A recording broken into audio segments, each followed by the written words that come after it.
menyampaikan materi. Monggo Bu Wid. Ya, ya. Baik, terima kasih Pak Sur atas waktunya. Izin share screen dulu.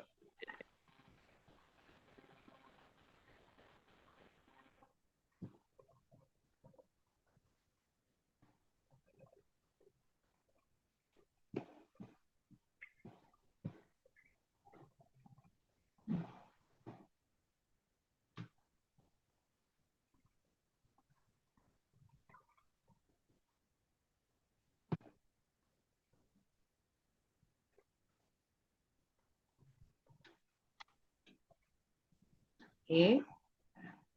Sudah terlihat, Mbak Iva? Belum, Bu. Oh, belum? Sudah. Sudah, baik. Oke. Ini jaringannya ternyata memang agak lelah. Jadi ada delay-delay.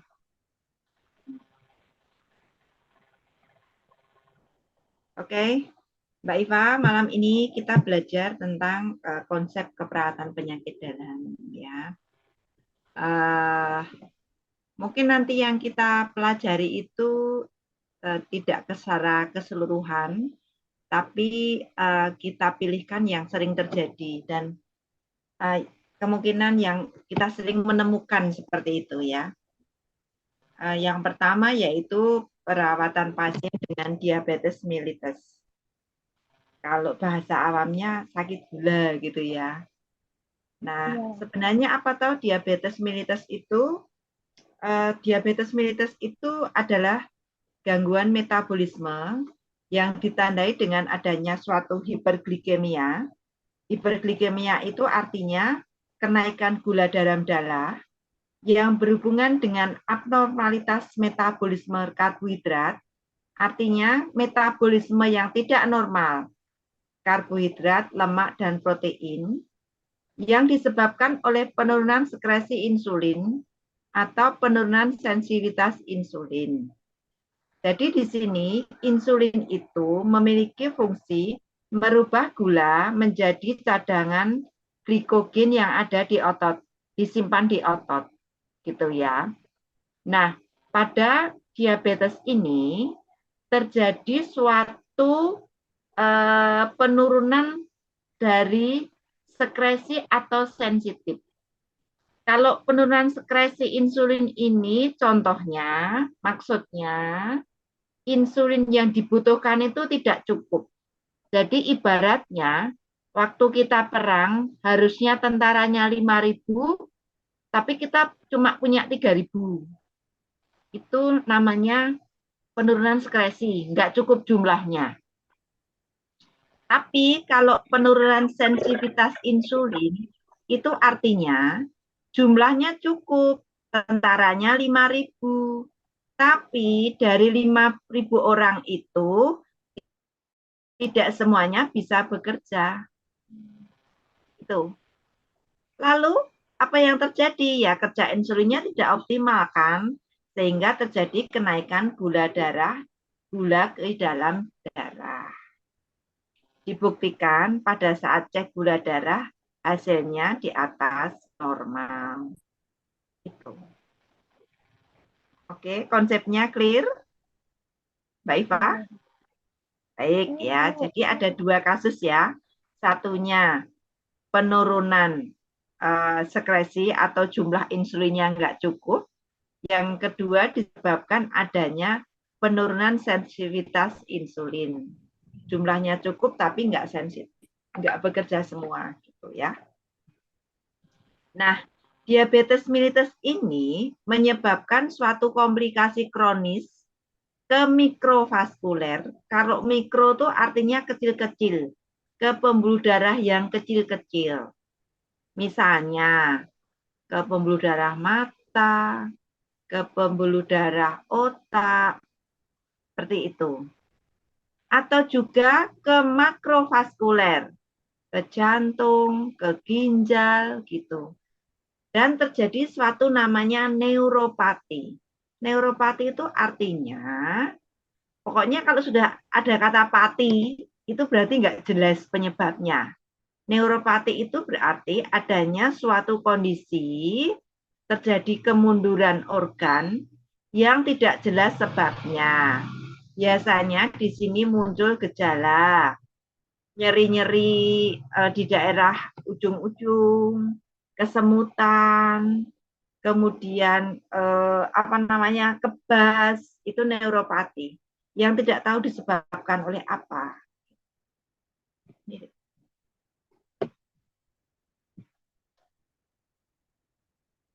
Nah, sebabnya apa toh diabetes mellitus itu? Diabetes mellitus itu ada dua macam, yang tergantung insulin dan yang tidak tergantung insulin. Ditandai oleh adanya suatu penghancuran sel-sel beta pankreas yang disebabkan oleh faktor genetik. Jadi tadi kita mundur sedikit, insulin itu terjadi oleh karena fungsi pankreasnya tidak optimal. Ya, pankreas itu memproduksi insulin yang tidak optimal. Kenapa tidak optimal? Bisa disebabkan adanya faktor genetik, faktor keturunan dari sananya, dari orang tua kita, simbah kita, buyut kita, canggah kita. Jadi ini keturunan. Kalau namanya keturunan, kita sudah tidak bisa lagi protes. Ya, ini yang terjadi gitu ya. Kemudian bisa juga disebabkan adanya suatu kondisi karena faktor imunologi. Misalnya adanya penyakit autoimun. Mungkin pernah dengar ya, penyakit autoimun itu penyakit di mana imun itu menyerang tubuh si orang tersebut. Kemudian ada juga faktor lingkungan karena suatu infeksi virus atau toksin. Itu juga bisa menyebabkan terjadinya kerusakan pankreas. Misalnya infeksi di pankreas, bisa pankreatitis namanya. Itu bisa gulanya naik karena fungsi pankreasnya tidak optimal. Kemudian diabetes yang kedua yaitu diabetes mellitus yang tidak tergantung insulin. Ini lebih disebabkan karena adanya suatu resistensi insulin. Jadi, kalau diabetes yang tergantung insulin, itu lebih karena kerusakan pankreas sehingga tidak mampu menghasilkan insulin yang cukup. Biasanya diabetes yang tadi, yang sebelumnya, yang tergantung insulin itu terjadi sejak kecil. Saya pernah punya pasien umur 2 tahun sudah kena insulin. Kena diabetes. Itu dia tergantung insulin seumur hidup ya. Kemudian tipe yang kedua adalah diabetes mellitus yang tidak tergantung insulin. Ini disebabkan oleh adanya resistensi insulin ya. Nah, secara pasti penyebab dari diabetes tipe 2 ini tidak diketahui dengan jelas, tapi faktor genetik juga diperkirakan memegang peranan penting. Oh, Mbak Eva lock ini.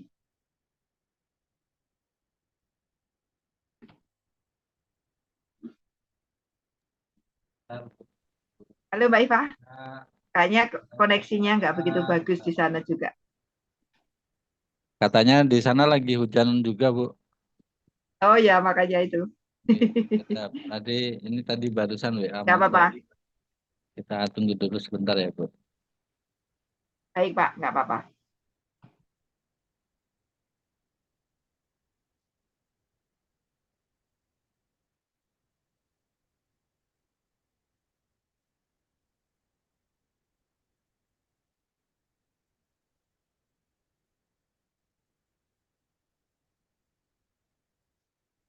Halo Mbak Eva.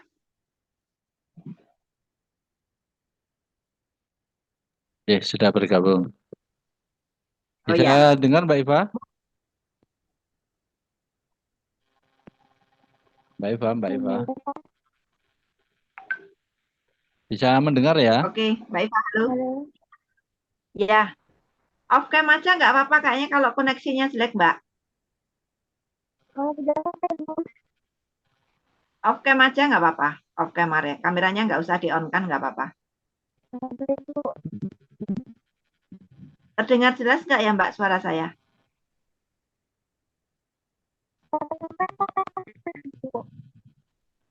Terputus-putus.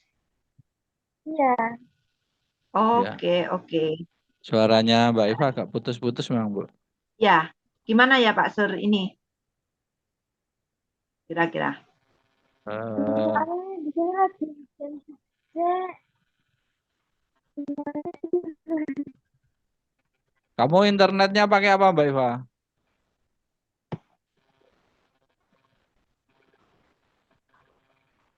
Mbak Eva internetnya pakai apa ya?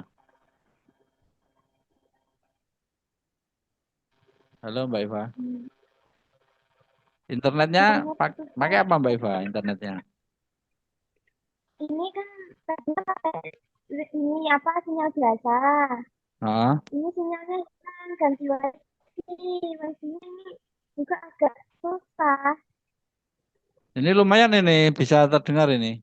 Suaranya malah nggak putus-putus ini. Gimana Kak? Suaranya Bu Wiwin, suara saya bisa terdengar di situ nggak? Terdengar, cuman putus-putus, patah-patah. Oke. Oh, hujan deras sekali ya.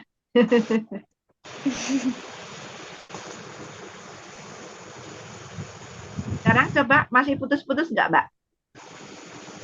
Ini sudah lumayan nggak putus-putus, Bu. Oh Oke, ya, ya udah baik. bisa Kita lagi ya. dilanjutkan Ibu.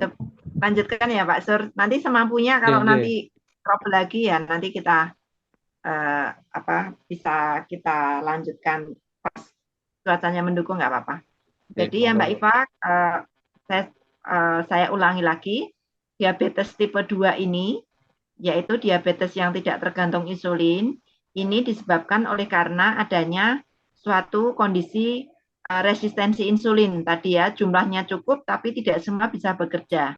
Nah, penyebabnya belum pasti. Faktor genetik juga diperkirakan bisa memegang peranan. Nah, kalau pada diabetes tipe 2 ini, biasanya akan muncul setelah usia 40 tahun. Jadi artinya, bisa jadi dia ada faktor keturunan, tapi munculnya pada waktu setelah dia usia 40 tahun, pada laki-laki. Pada perempuan biasanya setelah usia 65 tahun, karena kondisi hormonalnya tidak stabil lagi. Kemudian faktor yang risiko yang berhubungan dengan proses terjadinya diabetes tipe 2 itu adalah usia tadi ya. Karena resistensi insulin cenderung meningkat pada usia di atas 65 tahun. Mungkin saat masih muda, seusia Mbak Iva ini, minum manis nggak masalah gitu ya. Tapi bagi saya dan Pak Sur udah mulai mengurangi gula ya, karena kemungkinan terjadi resistensi insulin sangat tinggi. Kemudian faktor risiko yang kedua adalah adanya suatu obesitas. Ya, kemarin kita sudah belajar tentang aktivitas, yaitu terjadinya kelebihan berat badan di atas 20% dari berat badan normalnya individu tersebut, orang tersebut. Kemudian yang kedua, yang ketiga riwayat keluarga ya, ada kecenderungan ketika ayah atau ibu menderita diabetes, nanti anak, kalau ayah biasanya ke anak perempuan, ibu ke anak laki-laki itu akan menderita diabetes juga. Kemudian kelompok etnik, ini maksudnya ada berapa kelompok tertentu, ras tertentu yang kecenderungan punya diabetes. Kalau berdasarkan jurnal itu orang-orang Amerika kulit putih itu banyak menderita diabetes karena di sana pola makan yang kurang baik ya, junk food seperti itu. Terus di kondisi kasus diabetes juga cukup tinggi.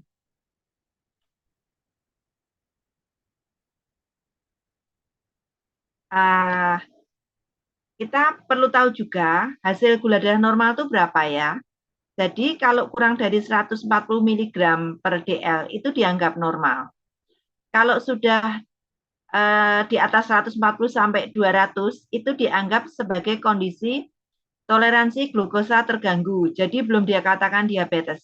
Misalnya kita tiba-tiba dalam satu waktu habis makan dicek gula, hasilnya 160 lah gitu ya. Wah diabetes, bukan, belum. itu masih ada gangguan toleransi aja. Bisa jadi nanti kalau dilakukan pemeriksaan gula darah puasa dipersiapkan dengan baik, gulanya akan baik gitu ya. Atau mereka-mereka yang mengkonsumsi gulanya berlebihan ya karena misalnya supaya nggak lemes, itu mereka minum manis terus. Nah, itu bisa terjadi suatu kondisi yang kedua ini. Dikatakan diabetes adalah kalau gula darah lebih dari 200 ya. 200 itu biasanya paling ideal kita ceknya pas puasa ya. Puasa paling ideal untuk cek gula darah itu 6 jam. Jadi kalau jam 6 pagi kita cek gula darah, berarti sejak jam 12 malam tidak boleh makan atau minuman manis, hanya boleh minum air putih saja. Baru paginya cek, itu hasil paling valid, paling bisa dipertanggungjawabkan.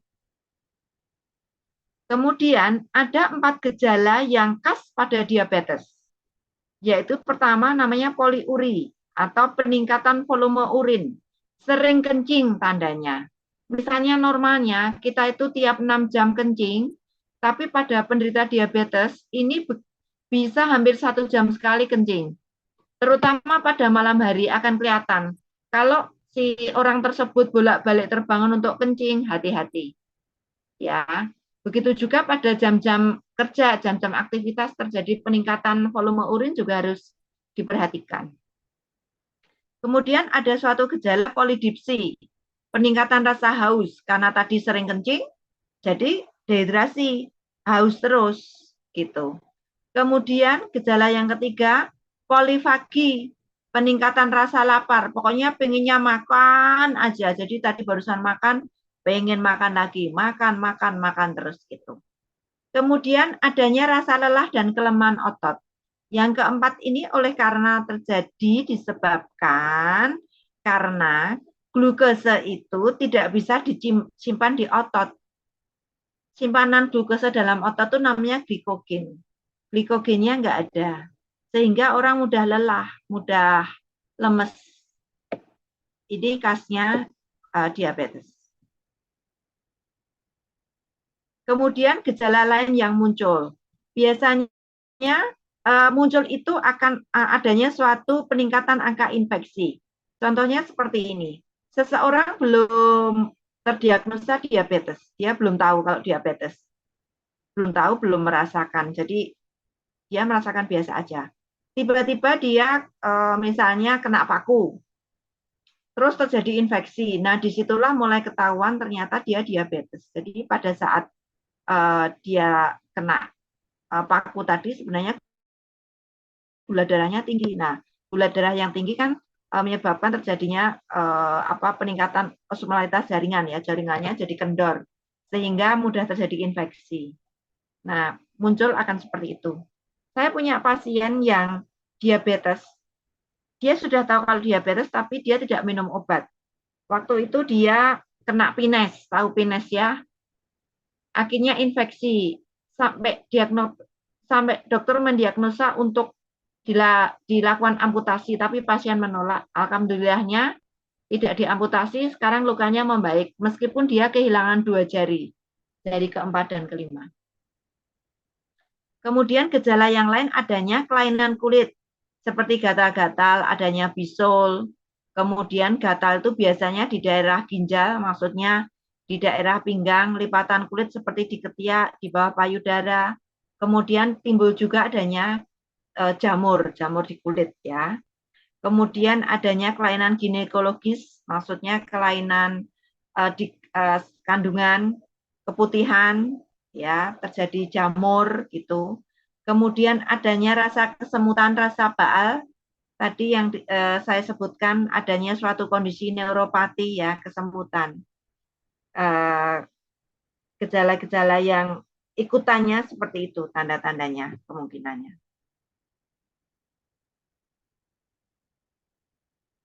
Kemudian gejala yang lain kelemahan tubuh ya, jadi mudah lemes, mudah lelah.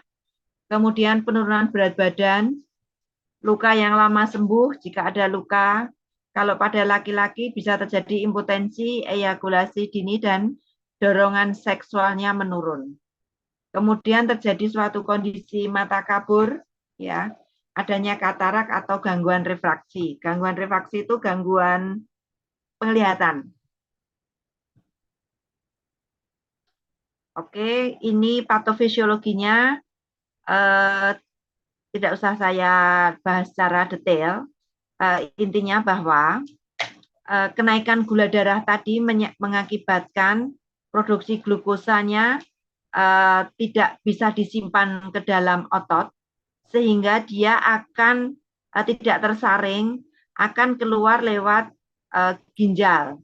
Makanya nanti kalau pada diabetes, ketika dicek urin, itu kencing, ya air kencing, itu glukosa dalam urinnya itu positif.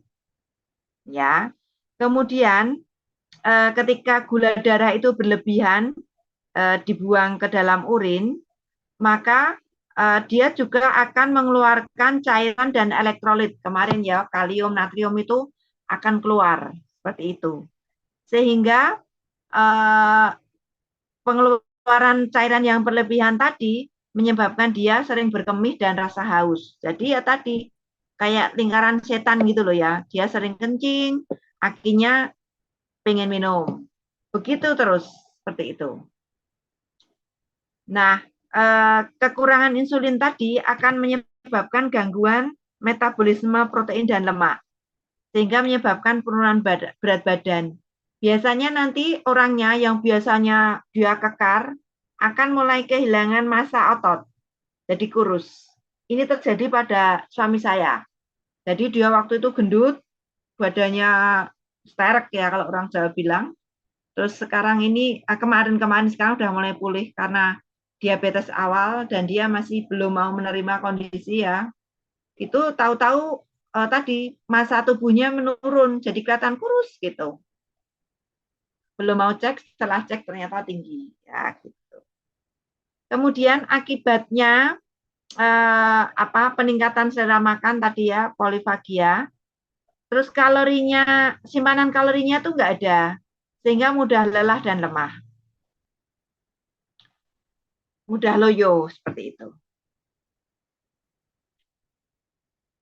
Kemudian akibat peningkatan kadar gula darah tadi terjadi namanya benda keton itu terjadi peningkatan jumlah benda keton dalam darah sehingga menyebabkan tadi adanya keluhan nyeri, nyeri perut, mual muntah, nafasnya cepat, nafasnya berbau aseton. Kemudian bisa terjadi juga adanya perubahan kesadaran, koma bahkan kematian ya. Meskipun kalau pada diabetes ini kematiannya tidak bersifat mendadak ya, ada proses kesadarannya menurun seperti itu.